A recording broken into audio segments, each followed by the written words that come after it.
Hi there, this is Deepak from by dissection. तो guys आज हम डिस्कस करेंगे कि हम किसी भी इंजन के सीसी को किस तरह से कैलकुलेट करते हैं और उसको जो है कैलकुलेट करने का क्या प्रोसेस होता है। तो ये जो सीसी होता है इसको हम जो है क्यूबिक सेंटीमीटर या फिर क्यूबिक कैपेसिटी भी बोलते हैं। तो इसको हम किस तरह से कैलकुलेट करते हैं उसका जो है कंप्लीट प्रोसेस जो है इस वीडियो के अंदर हम देखते हैं। तो जब भी हम किसी भी इंजन का सीसी जो है कैलकुलेट करते हैं तो बेसिकली हमें 3 स्पेसिफिकेशन की जो है नीड होती है। तो वो फर्स्ट है bore diameter and second stroke and last one is number of cylinder. तो इन 3 चीज़ों की जो हमें ज़रूरत पड़ती है। तो ये 3 चीज़ें जो है क्या होती हैं वो मैं आपको बता देता हूँ। तो ये जो बोर है ये डायमीटर ऑफ सिलेंडर, तो ये सिलेंडर का जो है डायमीटर होता है। तो हमारे पास जो ये है कि पिस्टन है और इसको जो हम सिलेंडर बोल सकते हैं। तो इसका जो इनर पार्ट है, इसका जो अंदर का पार्ट है, तो उसका जो डायमीटर है वो कितना है। तो यहाँ से लेके और इसका जो यहाँ तक जो डायमीटर है वो कितना है, तो इसको बोलते हैं हम बोर डायमीटर। और जो सेकंड है वो है स्ट्रोक। तो स्ट्रोक होता है ये length between BDC and TDC of a cylinder. तो ये हमारा पिस्टन जो है अप एंड डाउन जो है मूवमेंट करता रहता है। तो ये जब हमारा पिस्टन जो है टॉप की तरफ जाएगा तो इसको बोलते हैं हम TDC, टॉप डेड सेंटर। और फिर हमारा जो पिस्टन है एक बार जो है डाउन की तरफ आएगा तो इसको बोलते हैं हम BDC, बॉटम डेड सेंटर। तो इस तरह से जो हमारा ये पिस्टन जो है तो अप एंड डाउन जो है इस तरह मूवमेंट करता रहता है।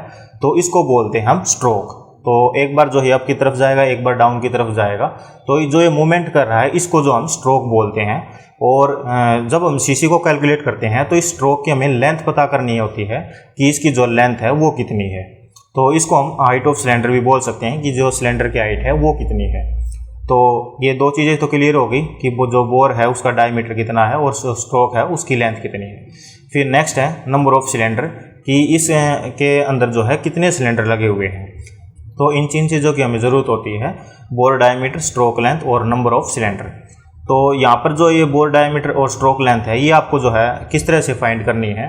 तो या तो आपने कोई नई बाइक परचेज की है या फिर कार परचेज की है तो उसके साथ एक यूज़र मैनुअल किट आती है, तो उसके अंदर भी जो है आपको मिल जाएंगी। अगर वहाँ पर आपको जो है नहीं मिलती तो आप जो है गूगल से डाउनलोड कर लेना। तो गूगल के अंदर आप डाल देना कि bore diameter and stroke length size. तो वो जो है आपको जो है जिस भी इंजन की आप वहाँ पर साइज़ डालोगे तो वो उसकी साइज़ जो है वो उसको फाइंड कर देगा। तो इसकी जो है मैंने पहले से ही जो है एक स्पेसिफिकेशन जो है गूगल से डाउनलोड करके रखी हुई है। तो उसका जो बोर डायमीटर है वो स्ट्रोक लेंथ है वो कितना है वो मैं आपको दिखा देता हूँ। तो ये मैंने जो है स्प्लेंडर प्लस की जो स्पेसिफिकेशन है उसको मैंने डाउनलोड कर लिया है। तो इसके अंदर जो है यहाँ पर दिया हुआ है नंबर ऑफ सिलेंडर। तो इसके अंदर जो है 1 सिलेंडर है और इसका जो बोर एंड स्ट्रोक है तो इस ये यहाँ पर जो इसका बोर दिया हुआ है ये जो है 50.0 है और स्ट्रोक है इसका जो है 49.5 mm।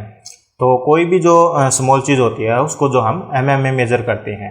तो ये जो है mm में है, ये बोर भी और स्ट्रोक भी। तो हमें इसको जो है सेंटीमीटर में कन्वर्ट करना पड़ेगा। तो ये जो 50 है तो हम इसको 10 से डिवाइड कर देंगे तो ये जो हमारा 5 आएगा। जो 50 को हम 10 से डिवाइड करेंगे तो 5 आ जाएगा। तो ये हमारा जो है सेंटीमीटर में कन्वर्ट हो जाएगा। इसी तरह से जो स्ट्रोक है उसको भी हमें सेंटीमीटर में कन्वर्ट करना पड़ेगा। 49.5 बाई 10 कर देंगे तो इसका आ जाएगा 4.95। तो इस तरह से जो हम इसको सेंटीमीटर में कन्वर्ट करेंगे। अब देखते हैं कि जो सिलेंडर है उसको हम किस तरह से फाइंड करेंगे कि इसके अंदर जो है कितने सिलेंडर लगे हुए हैं। तो एक तो यहाँ से आप गूगल से पता कर सकते हो कि इसके अंदर जो है कितने सिलेंडर लगे हुए हैं इंजन ब्लॉक के अंदर। और यहाँ पर जो ये इंजन ब्लॉक का डायग्राम है तो यहाँ पर जो ये आपको ये खाली बॉक्सेस जो है यहाँ पर ये शो हो रहे हैं तो इसको बोलते हैं हम सिलेंडर बोर। तो यही होता है हमारा कि इसके अंदर जो है सिलेंडर जो है कितने सिलेंडर लगे हुए हैं, क्योंकि पिस्टन जो हमारा इसी के अंदर लगता है कि एक बार वो जो है टॉप एंड डाउन इस तरह से जो है मूवमेंट करता रहता है TDC and BDC, TDC and BDC। तो इसके अंदर जो है 4 सिलेंडर लगे हुए हैं यहाँ पर 1, 2, 3 और 4। तो इस तरह से जो है हम जो है फाइंड कर सकते हैं कि इस इंजन ब्लॉक के अंदर कितने सिलेंडर हैं और जितने सिलेंडर होंगे हमें उसी से जो है उसको मल्टीप्लाई करना है। तो फिर जो है हम इसको फॉर्मूले में किस तरह से पुट करते हैं उसका प्रोसेस हम देखते हैं। तो इसका जो बोर डायमीटर है, स्ट्रोक लेंथ है और नंबर ऑफ सिलेंडर है उसको हमने फाइंड कर लिया है कि इसकी जो वैल्यू है वो कितनी है। अब हम इसको फॉर्मूले में किस तरह से पुट करते हैं तो वो मैं आपको बता देता हूँ। तो इसका जो फॉर्मूला है वो है CC, that mean cubic centimeter and cubic capacity equal to pi by 4, और जो पाई की वैल्यू होती है वो 3.14 होती है, उसको जो है 4 से हमने डिवाइड करना है, मल्टीप्लाई बाई बोर का स्क्वायर। तो जितना भी हमारा बोर है, जैसे कि हमारा बोर 50 था तो 50 को हमने 2 टाइम्स जो है मल्टीप्लाई करना है 50/50 इंटू स्ट्रोक कितना है हमारा 49.5 था, तो उसको जो है multiply into number of cylinder कितने हमारे 1 सिलेंडर। तो इसकी वैल्यू जो हमने यहाँ पर पुट कर देनी है, जो भी हमने यहाँ पर मैंने आपको गूगल से जो डाउनलोड करके दिखाई थी उसको। तो यहाँ पर जो पाई की वैल्यू है वो है 3.14 डिवाइड बाई 4 इंटू 50/10 इंटू 50/10। तो ये जो 50 है ये mm में है, इसको हमें सेंटीमीटर में कन्वर्ट करना पड़ेगा, तो इसलिए मैंने यहाँ पर इसके डिवाइड बाई में जो है 10 यहाँ पर राइट किया हुआ है।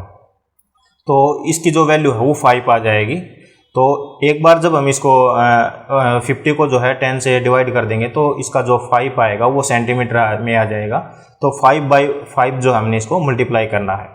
फिर जो नेक्स्ट वैल्यू है स्ट्रोक की वो है 49.5, इसको भी हमने 10 से डिवाइड करना है, तो ये भी mm में है 49.5, तो इसकी जो वैल्यू आएगी सेंटीमीटर में वो आएगी 4.95 इंटू नंबर ऑफ सिलेंडर कितने हमारे, तो 1।